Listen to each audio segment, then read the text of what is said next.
guise of religious worship, they shave their heads. Now, knowing that, let's see what this really says. But every woman who prays and prophesies, ladies, if you are in ministry in the church, if people are looking at you and say, man, she's a teacher. If they're looking at you and saying, you know what, I feel the Spirit of God when she prays.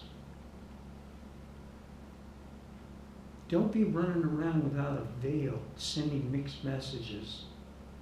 Now, you have freedom too. We're back to that freedom thing.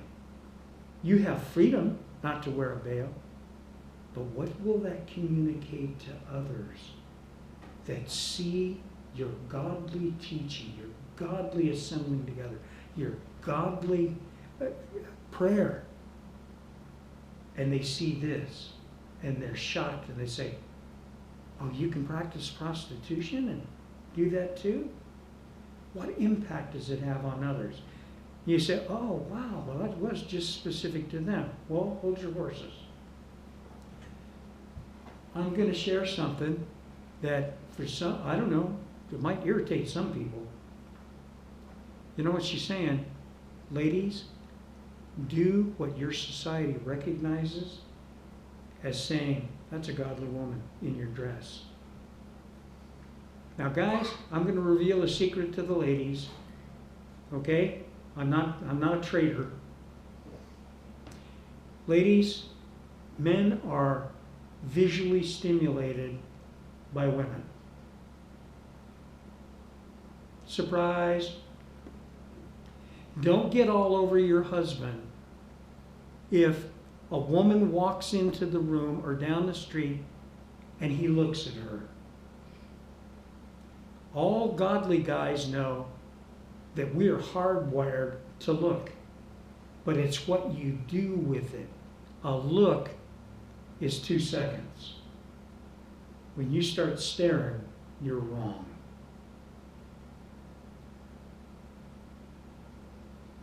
Now, what does that have to do with this context? You know what, ladies?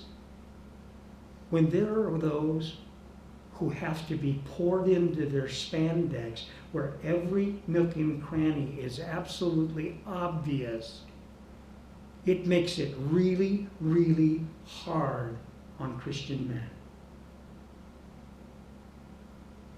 When women and young girls wear pants where the legs are cut all the way up to their hips, it makes it hard on men.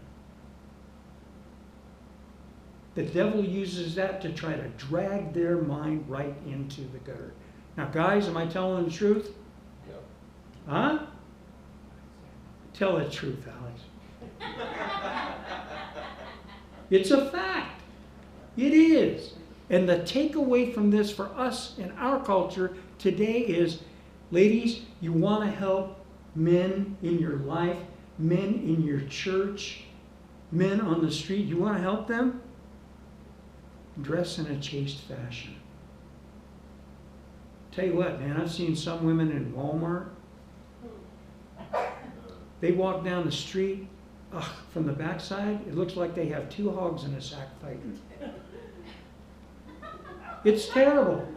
And their pants are stretched so tight, I swear you want to run. You know, any second somebody's going to yell, "There she blows!" Absolutely incredible. And they always use a basket, a riding basket. The first item that goes into it is The riding basket? Yeah, that's right. But at any rate, that's the takeaway here. That's the point. Help us out, ladies. Okay?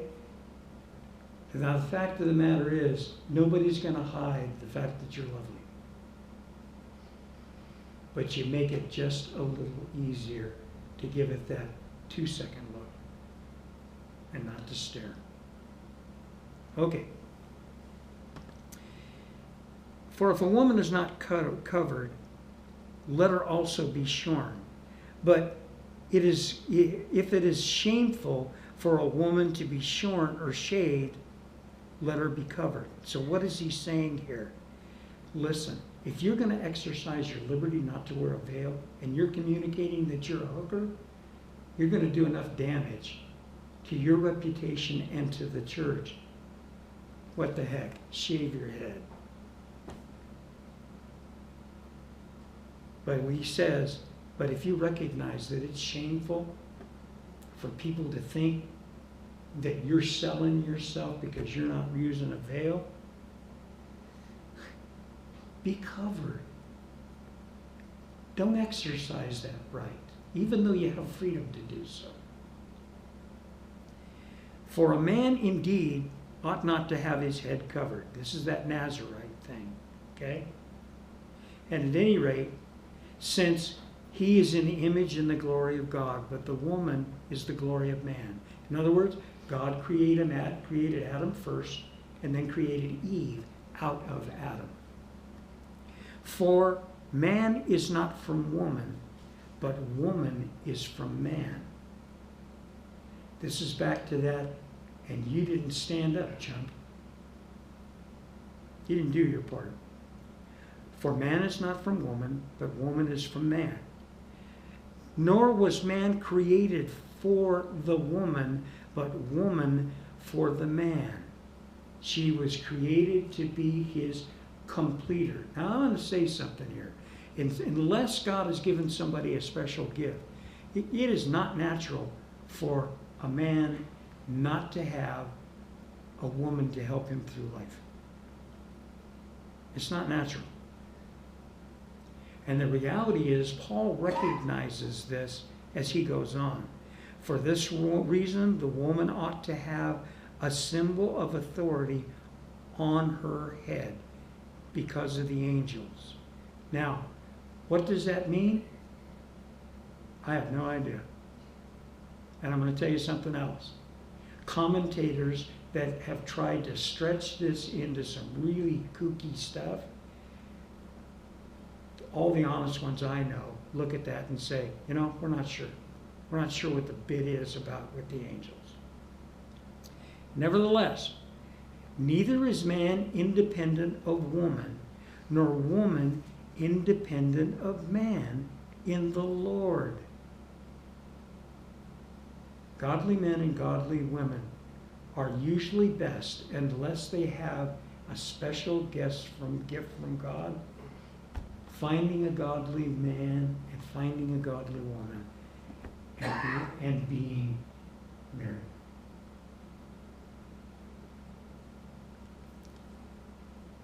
Judge among yourselves. Is it proper for a woman to pray to God with her head uncovered? Should a woman be given mixed signals right out there in public?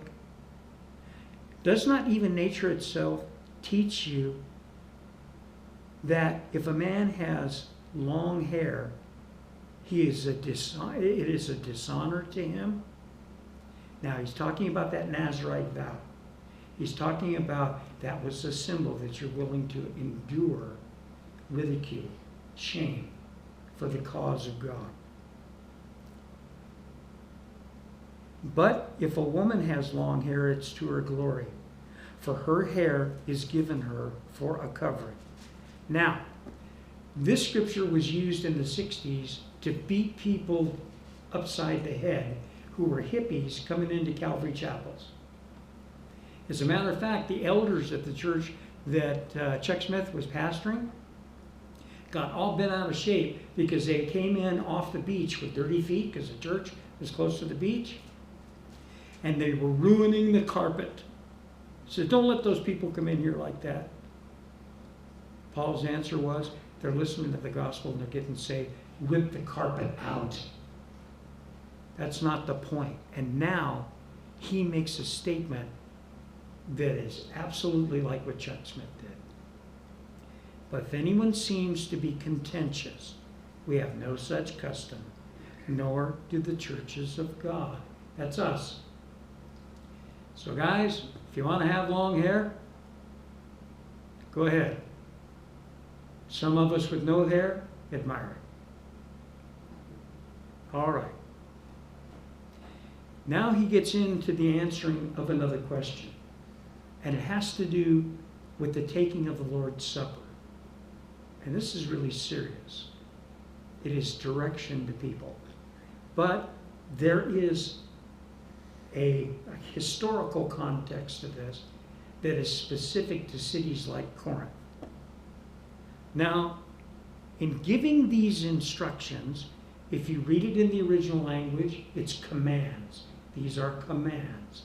In giving these instructions, I do not praise you, since you come together not for the better, but for the worse. In other words, the way you're doing what you're doing, you're making a mess out of it, and it's doing more damage than good.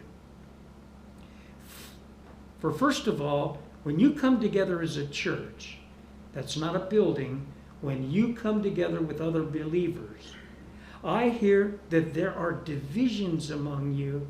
In part, I believe it. In other words, in some of the things you're doing in church, you go right back into this clique thing that he started with, and the things that you're doing are causing people to be excluded all around the church. You're creating divisions by the way you're conducting your Christianity. For there must also be factions among you, that those who are approved may be recognized among you. Now you got to remember, at Corinth, there are 70,000 slaves. Remember? They're hauling ships over an isthmus. Corinth is jammed to the gills when the Isthmian Games come about. People are getting saved. There are rich people coming to the church, and there are people who have nothing at all. They're slaves. They don't own anything. When they have a potluck at the church, there are some that can afford, if they wanted to bring prime rib to everybody.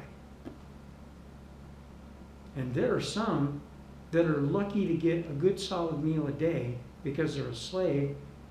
They couldn't come up with a dish of scalloped potatoes to put on a table to save their life. They don't have anything. Now listen to what he says. Therefore, when you come together in one place, it is not to eat the Lord's Supper. In other words, you may be taking a piece of bread, and you may be taking some grape juice, wine, but I'm going to tell you something. All you're doing is eating, because you missed the whole point of communion. For in eating, each one takes his own supper ahead of the others, and one is hungry, and another one's drunk. You know what he's saying? It was common in those days to have a common meal before they would actually have communion. And the rich folks were bringing lavish food, and they were sitting by themselves in one area, and they weren't sharing with the people who just didn't have a buck. And as a matter of fact, there was such a party atmosphere in their getting together to eat, they were getting smashed. They were getting drunk. And then when it came time for communion, they were so zoned out, they had no idea what communion was about. They didn't get it. They didn't get the fact it was a corporate activity to talk about the communion with Jesus, the commitment to him. It was to say, Lord, I know you died for me. You covered my sin. And now you're my God and my King. And to do it corporately with other believers. But he's saying to them, you have no love for your brother and your sister. They're sitting there and they're starving because they can't afford to do this. And then you party hardy and show up to communion as a drunk. Now, was the church at Corinth messed up or what? Now he says, what? Do you not have houses to eat and drink in? Or do you despise the church of God and shame those who have nothing? What shall I say to you? Shall I praise you in this? I do not praise you. In other words, you don't have a clue, and what you're doing is wrong. You know what, friends? If there's a brother or sister in the church and we know they have a real need, and God has blessed us and we've got extra, that's not our tithes. That's a free will offering. And the right hand shouldn't know what the left hand's doing. You don't say anything to anybody else in the church. You just walk up and you say, you know what? God's blessed me and I'd like to help you with that. You do it quietly. And you just buck up and you be grateful to God because God is recording that for the reward ceremony. We need to look to each other's needs. Care about what's happening in our fellow brother and sister's lives.